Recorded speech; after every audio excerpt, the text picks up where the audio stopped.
नमस्कार, आदाब और सत श्री अकाल दोस्तों। मेरा नाम है उत्कर्ष मिश्रा और आप सभी का पॉलिटिकल साइंस अड्डा के इस यूट्यूब चैनल पर बहुत ही तहे दिल से स्वागत है दोस्तों, आज हम सभी पॉलिटिकल साइंस के जो हमारा पेपर होने वाला है उसको हम डिस्कस करेंगे। यानी इस साल पॉलिटिकल साइंस का पैटर्न कैसा है क्वेश्चन पेपर का, उसको हम समझने की कोशिश करेंगे। और यहाँ पर हम ये समझने की कोशिश करेंगे कि वो पैटर्न क्या जो है उसके अंदर कितने एमसीक्यू हैं और उनकी वैल्यू क्या है, कितने मैप आएंगे, कितना कार्टून आएगा। और साथ ही साथ इस वीडियो के अंदर मैं चलते चलते जहाँ मुझे ज़रूरी लगेगा, जहाँ बच्चे गलतियाँ करते हैं आंसर्स लिखने में, जो मेरा एक्सपीरियंस होगा उसके बेस पर मैं आप लोगों को कुछ टिप्स भी देते हुए चलूँगा। तो चलिए शुरू करते हैं। अगर देखें जो हमारा क्वेश्चन पेपर, तो इस बार जो 12th का क्वेश्चन पेपर है, अक्सर बच्चों के मन में डाउट था कि उनको लगता था कि जैसे कोविड चल रहा है तो कोविड के चलते उनको लग रहा था कि हो सकता है पैटर्न चेंज हो। तो देख लीजिए इस साल का पैटर्न इसी टाइप में आएगा। पिछले साल कैसे आया था कैसा नहीं आया था ये मैटर नहीं करता। इस साल आपको पेपर देना तो आप इसी पे फोकस रखिए कि इस साल पेपर ऐसा ही आएगा, सेम एज इट इज़। तो देखते हैं जो अगर हम क्वेश्चन, और ये जो पेपर है खुद सीबीएसई द्वारा ही निकाली गई है, उन्हीं के वेबसाइट से मैंने डाउनलोड किया है। अगर हम पॉलिटिकल साइंस का क्लास 12 का पेपर देखें तो ये जो टोटल मार्क्स हमें मिलेंगे, जिस 18 मार्क्स का आपका एग्ज़ाम होगा। और 18 मार्क्स का जो आपका एग्ज़ाम, इसमें से आपको नंबर मिलेंगे और इसके अंदर आपको लगभग 3 घंटे का समय मिलेगा। यानी ये जो पेपर है वो 80 मार्क्स का होगा, 80 मार्क्स का होगा। और इसको करने के लिए आपको 3 घंटे के अंदर आपको बहुत ही अच्छे से कंप्लीट कर इसको देना है। साथ ही साथ अगर हम देखें तो इस पेपर, जो पूरा पेपर है उसके अंदर 32 क्वेश्चंस आएंगे। टोटल 32 क्वेश्चंस होंगे और सारे के सारे क्वेश्चन करना कंपलसरी है। और जाहिर सी बात है कंपलसरी इस वजह से भी है क्योंकि अगर आप लोग कोई क्वेश्चन करोगे नहीं, छोड़ दोगे, तो एक हो जाता है, चॉइस हो जाता है कि टीचर के पास कि नंबर वो किस पे दे। अगर आप क्वेश्चन करोगे, सारे करोगे, जो भी आता है थोड़ा बहुत अगर आपको हिंट है तो वो लिखने की कोशिश करोगे, तो टीचर को लगेगा कि हाँ थोड़ा बहुत कोशिश किया, आंसर से हो सकता है रिलेटेड हो, तो टीचर आपको नंबर दे दे। लेकिन अगर आप खाली छोड़ दोगे तो फिर कुछ फ़ायदा नहीं है इसका करने का, फिर आपका नंबर पूरी तरीके से वेस्ट होगा। हमारा जो ये पेपर है वो सेक्शन वाइज में डिवाइड किया गया है। जैसे कि सेक्शन ए है, यहाँ पे सेक्शन बी है, और यहाँ पे इन्होंने लिखा नहीं है तो आप समझ सकते हो ये सेक्शन हमारा सी है, ये सेक्शन डी हो गया, और ये सेक्शन ई, और ये हमारा सेक्शन एफ। तो आप समझ सकते हो कि जो पूरे टोटल सेक्शन है वो टोटल एफ सेक्शन तक आपका पेपर होगा। तो सबसे पहले हम बात करते हैं सेक्शन ए की तरफ। जो सेक्शन ए है उसके अंदर 16 क्वेश्चंस होंगे और वो जो 16 क्वेश्चंस है वो ऑब्जेक्टिव टाइप है, यानी एमसीक्यू है, और आपको उसमें से कोई भी एक चूज करना होगा। और ये जो टोटल मार्क्स है इसका देखा जाए तो हर एक क्वेश्चन की जो वैल्यू होगी वो 1 होगी। यानी आपका जो हमारा जो ऑब्जेक्टिव टाइप का क्वेश्चन है सेक्शन ए हमारा आएगा 16 मार्क्स का। तो आपको उस लिहाज से प्रिपेयर करना। और ऑब्जेक्टिव क्वेश्चन बहुत ही इंपॉर्टेंट हो जाता है। इंपॉर्टेंट इस वजह से भी हो जा सकती है क्योंकि क्वेश्चन आंसर रहता है तो एक थोड़ा चांस रहता है कि 2 मार्क का है तो आपको टीचर 1 दे, 1 मार्क का है तो आपको हाफ दे दे। लेकिन ऑब्जेक्टिव में क्या होता है कि अगर आपने गलत लिखा है तो वो गलत ही होगा, वो सही वो नहीं माना जा सकता। तो आपके लिए बहुत ही ज़्यादा लेकिन अच्छी बात होती है इसमें कि हो सकता है थोड़ा बहुत इसके नेगेटिव साइड भी है। देखा जाए तो पॉजिटिव साइड ज़्यादा है क्योंकि सही होगा तो आपको पूरे 1 मार्क मिलेगा, गलती होने की कहीं चांस नहीं है। लेकिन अगर आपको आता नहीं, आपने गलत टिक कर दिया तो आपके वो आधे भी नहीं मिलेंगे, पूरे आपके चले जाएंगे। तो पॉजिटिव इम्पैक्ट इसका ज़्यादा है। पॉजिटिव इम्पैक्ट और नेगेटिव इम्पैक्ट कह सकते हैं बैलेंस है। सेक्शन बी को देखें तो सेक्शन बी में क्या होता है, 2 पैसेज आते हैं।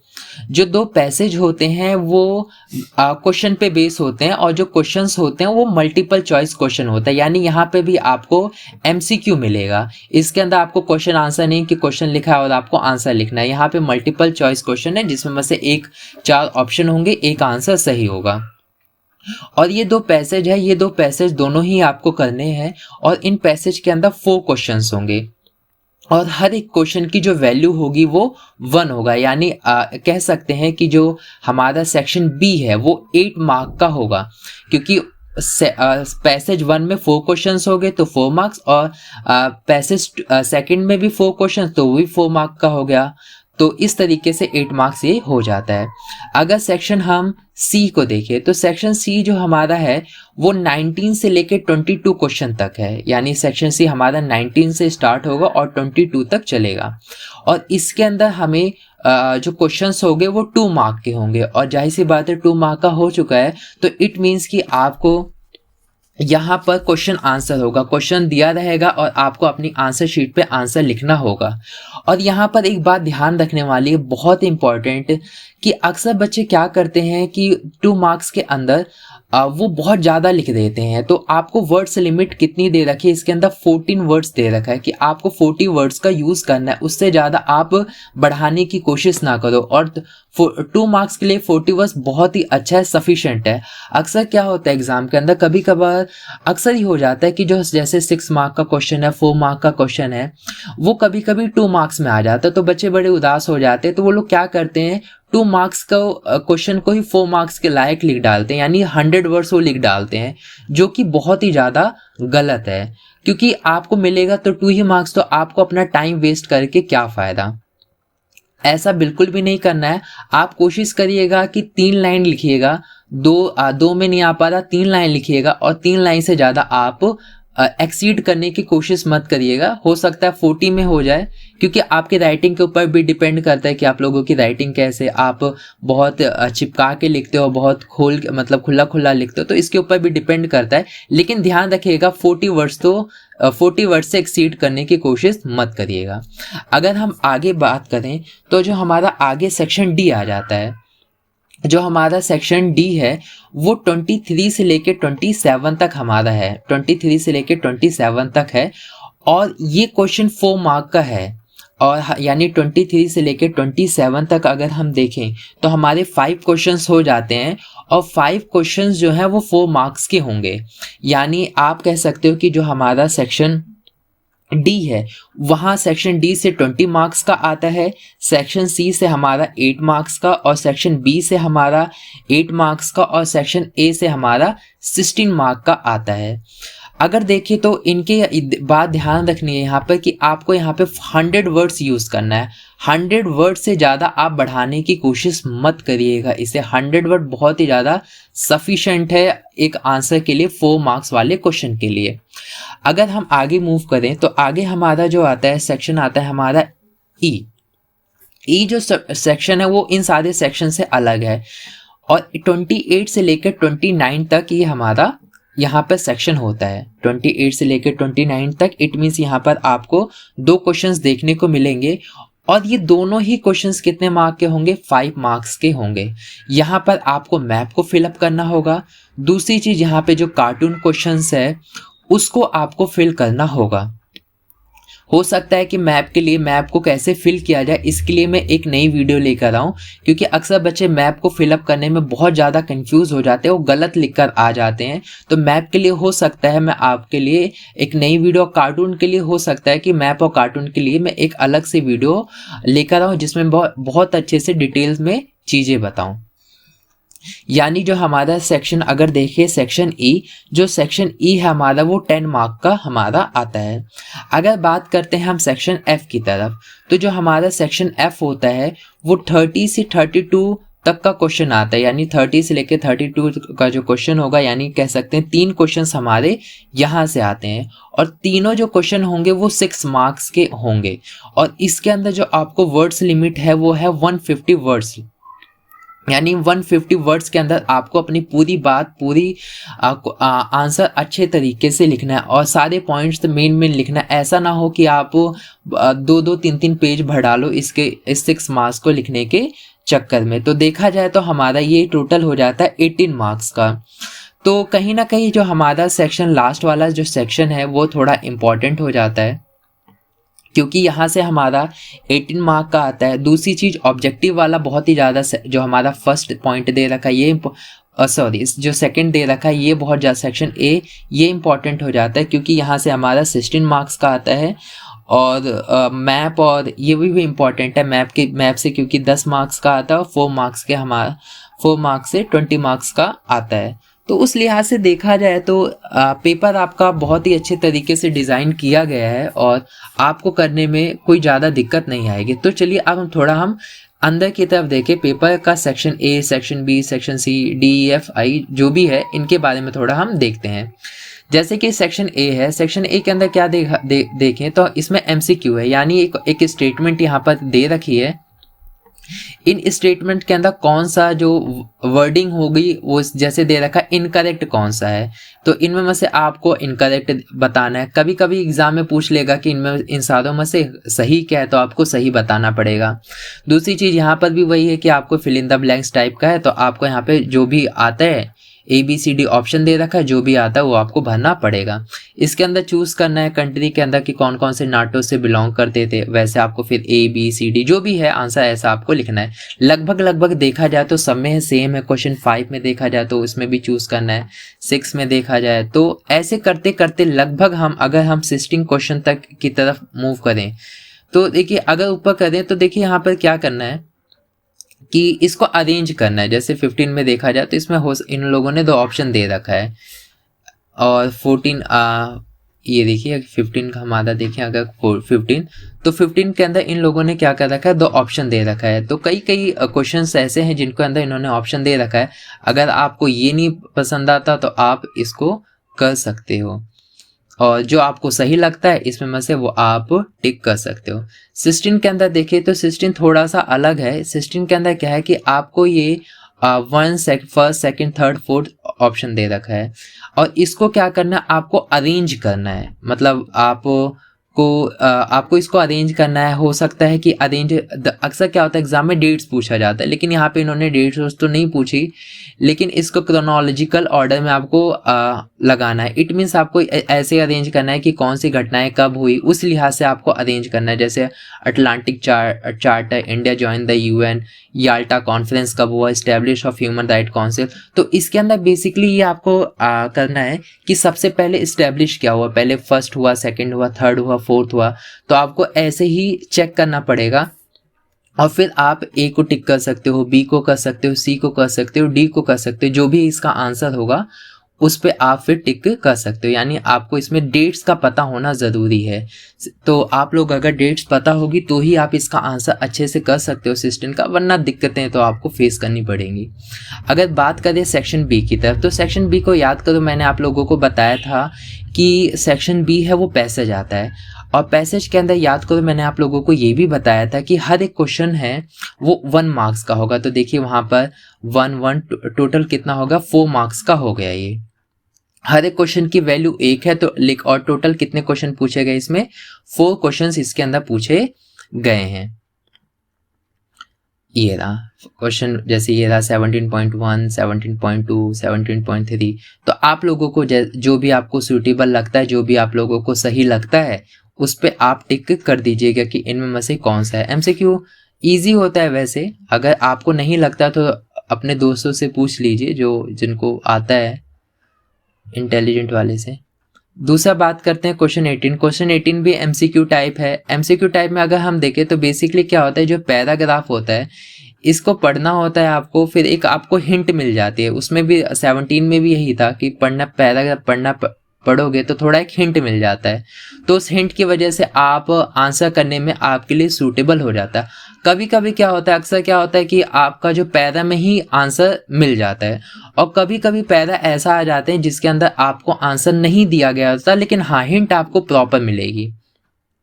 हिंट आपको प्रॉपर मिलेगी, इसमें कोई दिक्कत की बात नहीं है। लेकिन कभी कभी क्या होता है बाई मिस्टेक या कैसे भी कर लो कि आंसर कभी कभी इन पैरा के अंदर ही लिखा हुआ आ जाता है, तो आपके लिए बहुत ईजी हो जाता है, लेकिन ये आपको हिंट देने के लिए होता है।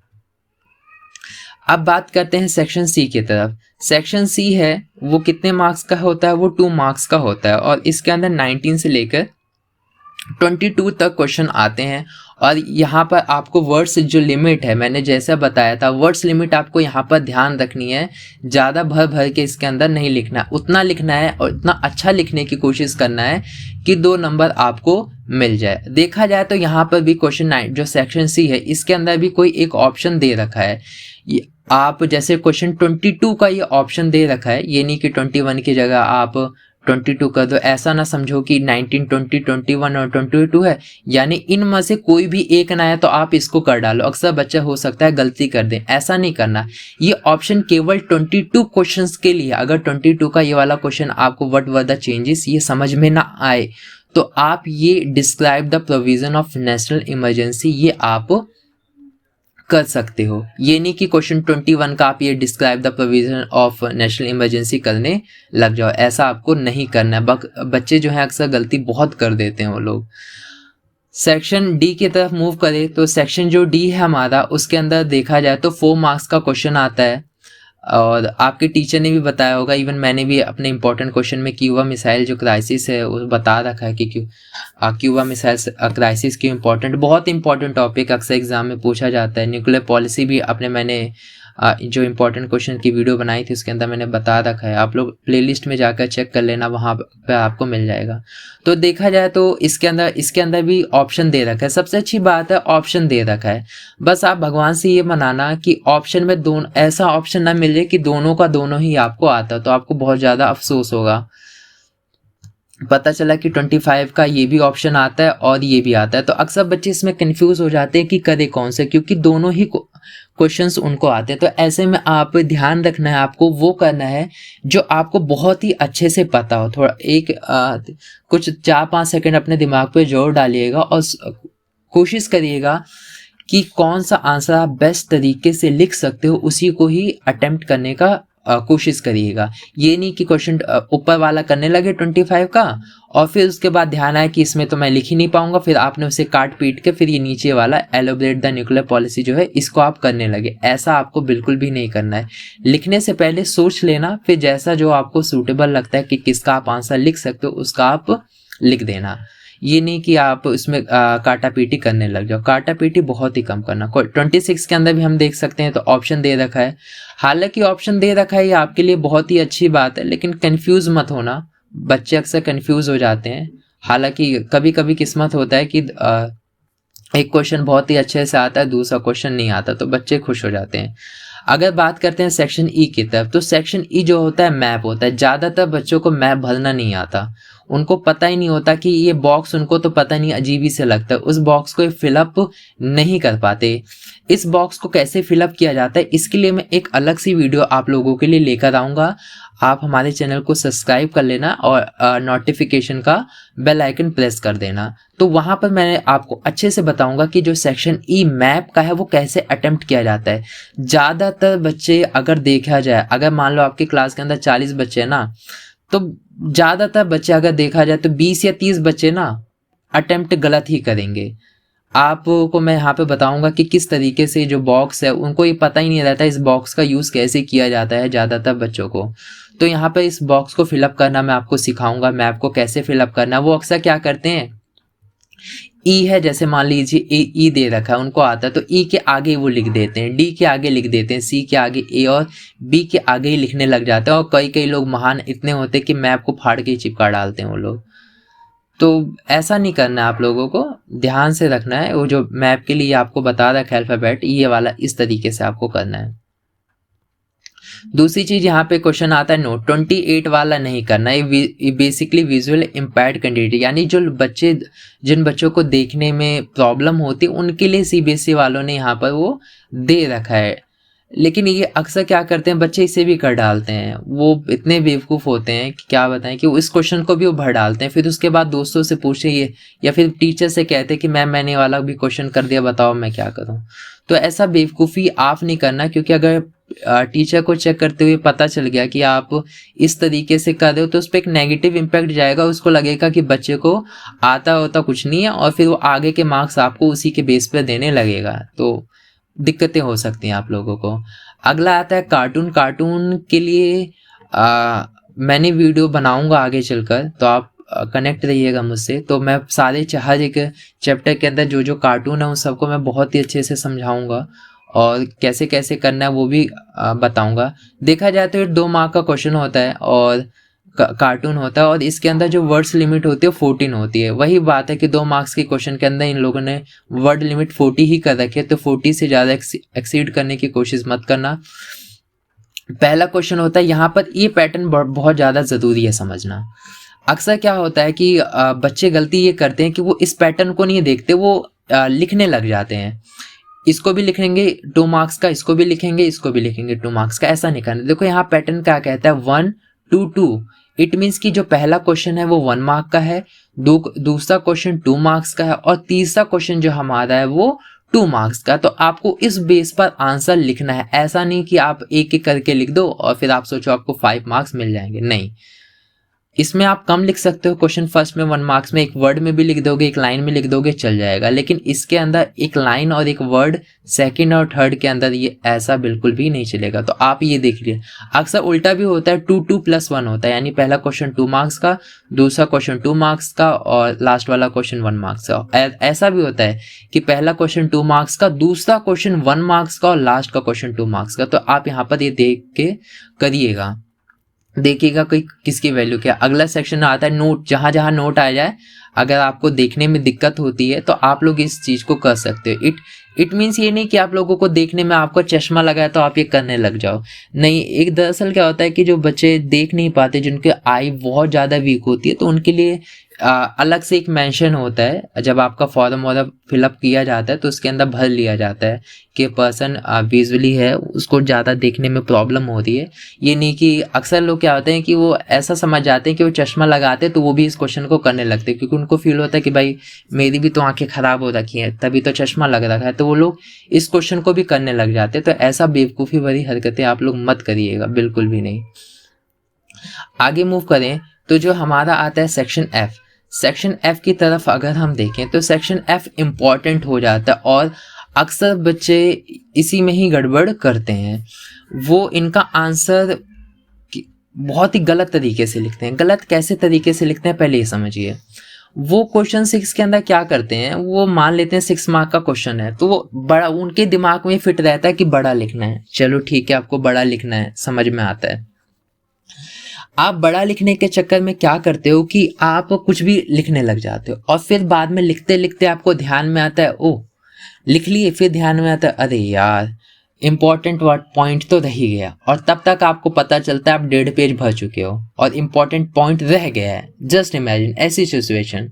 तो भैया आप कोई भी इन 6 मार्क के क्वेश्चन को करते हो, थोड़ा बहुत दिमाग लगा लो। आप ये चेक करो, इसके अंदर ऑप्शन दे रखा है, जैसे 30 के अंदर भी 2 ऑप्शन दे रखा है, 31 के अंदर भी 2 ऑप्शन दे रखा है, 32 के अंदर भी 2 ऑप्शन दे रखा है। तो देखो इतने ऑप्शन दे रखा है, यानी ये एक तरीके से 3 क्वेश्चन ही 6 क्वेश्चन है, यानी 6 में से आपको 3 करना है। तो सोच लो सीबीएसई वाले कितना आपके लिए कर रहे हैं, लेकिन तो भी आप अच्छे से नहीं कर पा रहे हो तो थोड़ा गलत है। पहली चीज अच्छे से समझिए, इन सारे क्वेश्चंस को देखिए, अच्छे से समझने का कोशिश करिएगा कि किसका आप आंसर अच्छे से लिख सकते हो। थोड़ा कुछ सेकंड अपने टाइम दीजिए, फिर लिखने का कोशिश करिए। अक्सर हमें लगता है कि हमें ये भी आता है, ये भी आता है। मान लीजिए हमें लगता है कि 13 का हमें ये ऊपर वाला भी आता है और जो और दे रखा है यानी जो दूसरा है ये भी आता है, यानी दोनों में से कोई एक करना है। तो अक्सर दोनों हमें लगता है कि भाई ये भी आता है, ये भी आता है, लेकिन नहीं। लेकिन जब हम करने बैठते हैं तो पता चलता है कि यही आता है, मतलब इसमें आधा आता है और इसमें नहीं आता, फिर अटक जाते हैं। फिर हम कहते हैं चलो यार ये तो गड़बड़ हो गया, 6 मार्क का क्वेश्चन है, चलो नीचे वाला करते हैं। नीचे वाला भी करने बैठते तो इस पे भी अटक जाते हैं आगे जाके कुछ दूर। तो ऐसा नहीं करना है। कोई एक चीज क्वेश्चन लिखने से पहले डिसाइड करो कि करना क्या है, देन वो करना लग जाओ। तो इसी के साथ आपको जो पेपर है वो खत्म हो जाता है। आपको पेपर कम समय में करना है। कोशिश करना कि ऐसा नहीं है कि 3 घंटे दे रखें आप लोगों को, तो 3 घंटे को पूरा आपको पेपर करने में ही यूटिलाइज करना नहीं। आप अगर आपका 3 घंटे का पेपर होता है तो कम से कम आपका आधे घंटे पहले हो जाना चाहिए। अगर आधा घंटा भी नहीं हो सकता तो कम से कम आपका 20 मिनट के अंदर, मतलब 20 मिनट आपका रेस्ट होना चाहिए। 20 मिनट तो होना ही चाहिए कि आप पेपर 20 मिनट पहले कर लो। दूसरी चीज क्या करिए कि आप ना उन्हीं क्वेश्चंस को अटेम्प्ट करिए जो क्वेश्चंस आपको आते हैं। जो क्वेश्चंस आपको आते नहीं हैं उनको अटेम्प्ट करने की कोशिश मत करिए। और एक सबसे इम्पॉर्टेंट पॉइंट, सबसे ज़्यादा इम्पॉर्टेंट पॉइंट, हालांकि मैं इसके लिए भी एक और वीडियो लेकर आऊँगा कि एग्ज़ाम में पेपर किस तरीके से देखना है, क्या क्या गलती नहीं करनी है, उस वीडियो को भी आप ज़रूर देखिएगा। उसी वीडियो के अंदर जो मैं पॉइंट बताने वाला हूँ वही मैं कवर करूँगा। और उस वीडियो बहुत इंपॉर्टेंट होगी, क्योंकि अक्सर बच्चे बहुत गलती करते हैं, तो उन गलतियों को मैं बताऊंगा कि उनकी गलतियों से आप क्या सीख सकते हो और क्या गलतियां आपको पेपर में नहीं करना है, और ताकि आपका बोर्ड है और अच्छे से जाए, आपका कॉलेज अच्छे से मिले, जो आप करना चाहते हो, जिस भी सब्जेक्ट को आप लेना चाहते हो, ऑनर्स करना चाहते हो, तो आपको मिल जाए, अच्छा कॉलेज मिल जाए, दिक्कतें फेस ना करनी पड़े। ठीक है, इसी के साथ हमारी ये वीडियो ख़त्म होती है। आई होप आप लोगों को बहुत ही अच्छा लगा होगा, और वीडियो को अच्छा लगा तो अपने दोस्तों में भी ये शेयर कर दीजिएगा। अगर आपको इसकी पीडीएफ चाहिए होगा कि पीडीएफ कैसी है, मतलब आपको खुद देखना चाहते हो, तो आप क्या करिए, या तो मैं इसका लिंक नीचे प्रोवाइड करवा दूंगा। अगर नीचे लिंक नहीं मिलता है तो आप सीबीएसई की वेबसाइट पर जाकर चेक कर सकते हैं। सीबीएसई वालों ने ये सैम्पल क्वेश्चन पेपर अटेम्प्ट कर रखा। तो मेरा मानना है कि मेरे वीडियो को देखने के बाद आप डाउनलोड कीजिए और एक बार खुद समझने की कोशिश कीजिएगा। साथ ही साथ ये जो क्वेश्चन आंसर, मतलब जो मैंने समझाया आपको, कहीं पे कॉपी में भी नोट डाउन कर लीजिएगा। और ये हिंदी और इंग्लिश मीडियम दोनों ही बच्चे इसे कर लें, क्योंकि आपको हिंदी मीडियम का नहीं मिलने वाला, ये इंग्लिश मीडियम का ही निकला है। मतलब सेम ही होगा, ऐसी बात नहीं कि हिंदी मीडियम वालों के लिए अलग होगा, सब चीज़ पैटर्न वही है। लेकिन हो सकता है कि ज़्यादातर जो पॉपुलेशन है वो इंग्लिश मीडियम वालों की है, तो उन लोगों ने निकाला को पता नहीं लॉजिक, पता नहीं उन्होंने क्यों हिंदी का इंग्लिश का ही निकाला, हिंदी का नहीं निकाला, उसका लॉजिक मैं नहीं बता सकता। लेकिन पैटर्न यही रहेगा, चाहे आप हिंदी मीडियम के हो चाहे आप इंग्लिश मीडियम के हो, पैटर्न सेम यही होगा। चलिए मिलते हैं आप लोगों से नेक्स्ट वीडियो में, तब तक के लिए बाय बाय।